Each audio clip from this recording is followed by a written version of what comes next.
Coming up, police extending their reach to nab more criminals. While Bahama officials are applauding the new gaming bill, one popular businessman is calling it discriminatory. Find out who coming up in the Bahamas Tonight, the weekend edition. Now in HD.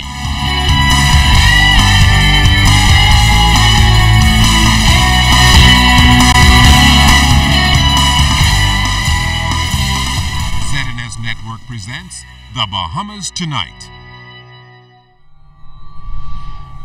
This portion of the news brought to you by BTC Every Day.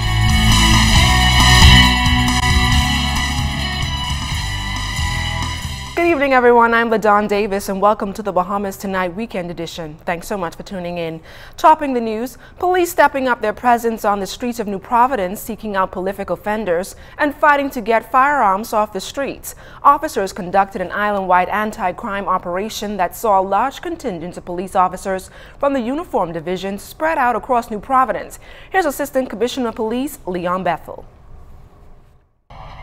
Tonight is just another one of a series of operations as authorized by the Commissioner of Police. In January of this year, the Commissioner produced a policing plan which he presented to the government, and we are executing that policing plan right now. It has always been in execution, but we have doubled up on everything what we have been doing to deal with criminals, a lot of them who have been released from prison, who tried to cause havoc on our street, and we are going after every one of them. We start our operation in the day, and it goes straight through the night. So we can identify every one of those prolific offenders who came out of prison. A lot of them came out, and they may be looking for their guns that they left hidden while they were in prison. We're going to get those. We're searching, we're doing stop and search. We're looking at every crease and corner to find out who these fellas are. In fact, we know they are. So we're going after them, and we're going to search all of these houses, all these cars you see moving about.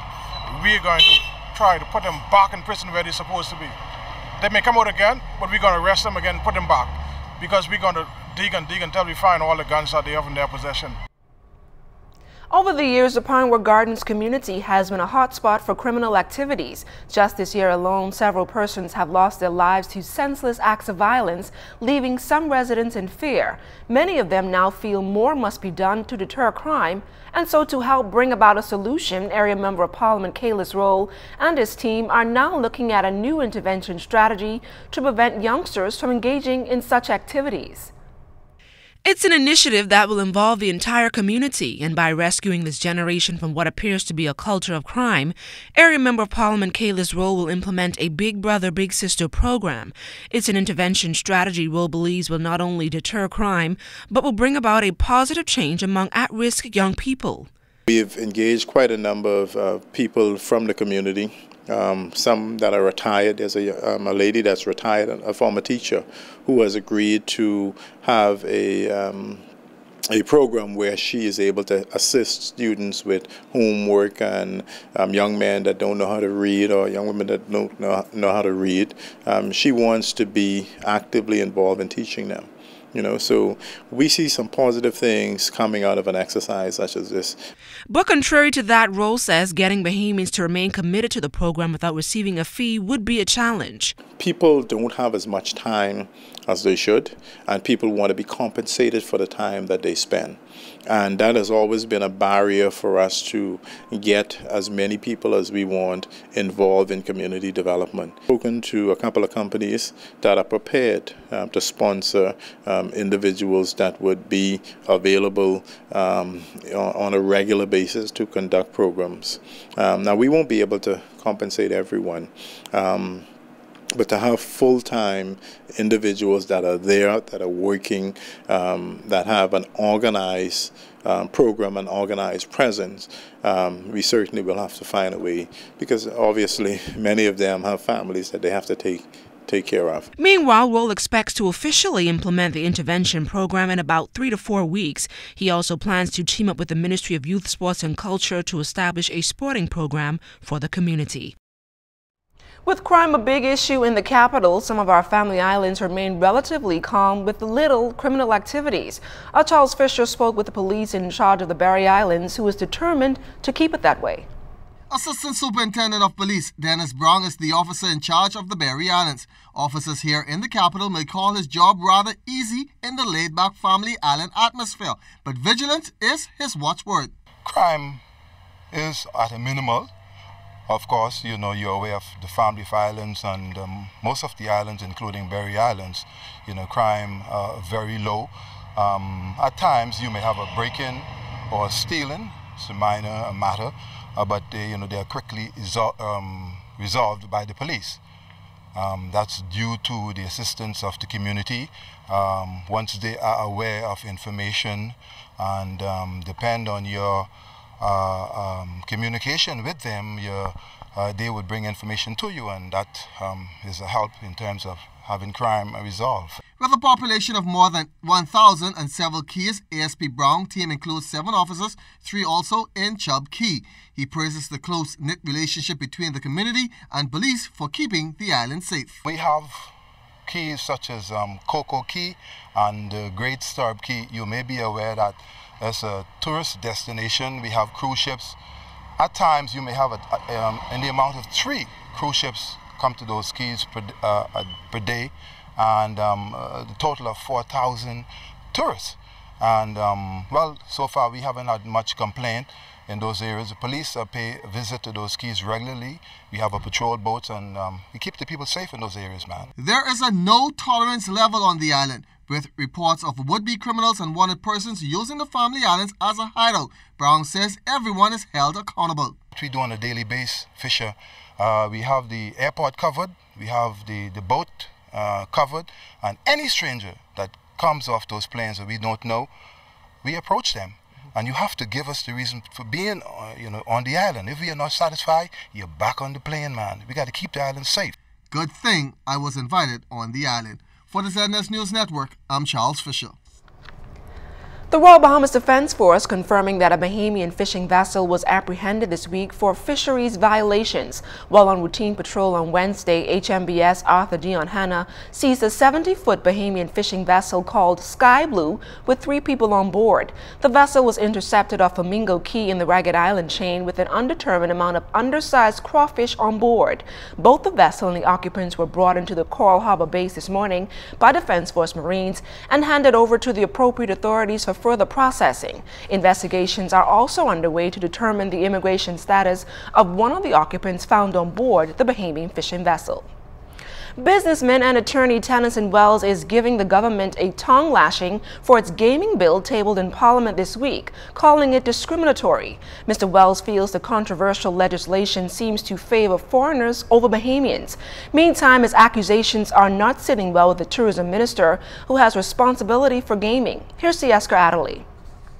It's clear to me that they think more of the expatriate or the visitor, the tourists who come here, than they think of Bahamians. Strong views from former parliamentarian Tennyson Wells on the new gaming bill. Sharing similar sentiments as former Gaming Board Chairman Dr. Andre Rollins, Wells called the legislation discriminatory and something that Bahamians will not tolerate. The government must have a death wish to bring that kind of legislation to Parliament in 2014. They can't be serious that they could discriminate against Bahamians either owning these or being in these businesses or being able to be entertained, because their reason is that it is for entertainment. Well, how are you going to tell me that I can't go in the casino in my own country if I want to be entertained? Tourism Minister Obi Wilshcombe, who spoke to us in Florida in between meetings, expressed disappointment in Wells' view and responded by simply saying it's too narrow-minded. Wells also took the government to task with how casino licenses have been issued in New Providence. He is seeking a casino license for his proposed Aqualux Resort and Casino set to be constructed in the Coral Harbor area. Currently, New Providence has 3 casino licenses, one set for Paradise Island, one here in Cable Beach, and the other in South Ocean that was issued to them more than 40 years ago. Wells is calling the move unfair. It's ridiculous that in this day and time, 2014, or when I first started talking about it was, I think, back in 2010, that we could be saying to the Bahamian public or any other investment group that a license that was apparently promised, not granted, but promised 40 years ago, should be allowed, or the government should allow that to hold hostage. At the end of the day, Wells believes business is business. He says once standards are put in place and people are able to meet them, then they should have the right to participate in the gaming industry. Sia Scatterly, ZNS Network News. Thanks, Sieska.